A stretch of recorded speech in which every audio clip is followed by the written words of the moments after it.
नमस्कार दोस्तों, स्वागत है आप सभी का एक बार फिर से। नवरात्रि में जिस श्रद्धापूर्वक कलश स्थापना होती है उसी तरह इसे हटाना जरूरी है।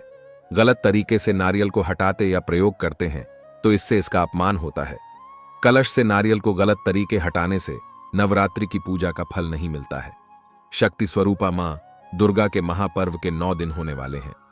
इस साल शारदीय नवरात्रि 15 अक्टूबर 2023 से शुरू होकर 23 अक्टूबर 2023 को समाप्त होंगी।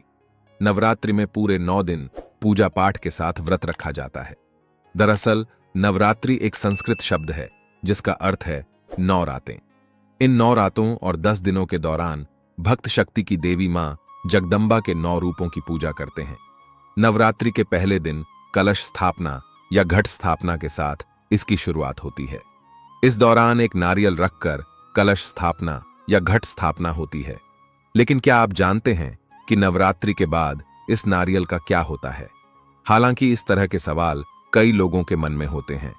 ज्योतिष शास्त्र के मुताबिक जिस श्रद्धापूर्वक कलश स्थापना होती है ठीक उसी तरह इसे हटाना भी जरूरी होता है।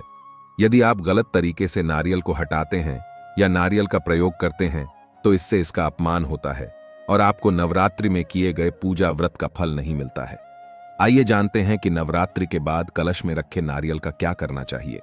नवरात्रि में स्थापित किए गए नारियल की अनदेखी नहीं करनी चाहिए, क्योंकि कई लोग नवरात्रि समाप्त होने पर नारियल गलत तरह से हटाते या प्रयोग कर लेते हैं।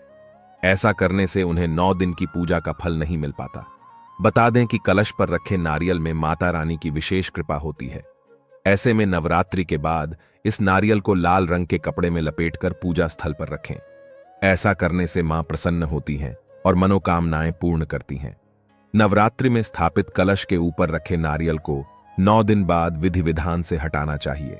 इसके बाद इसको आप नदी या बहते पानी में प्रवाहित कर सकते हैं, या फिर बेहतर होगा कि आप इसको प्रसाद के रूप में कन्याओं को बांटें और स्वयं भी खाएं। ऐसा करने से आप मां से सुख समृद्धि पा सकते हैं। हिंदू धर्म में पूजा पाठ के बाद पूजा की सामग्री को जल में प्रवाहित करना सबसे उत्तम माना जाता है, चाहे वह नारियल हो या फिर कलश के नीचे रखे चावल। नवरात्र के बाद सभी को जल में प्रवाहित जरूर करना चाहिए। दरअसल ऐसा करने से कोई दोष नहीं लगता और पूजा का संपूर्ण फल प्राप्त होता है।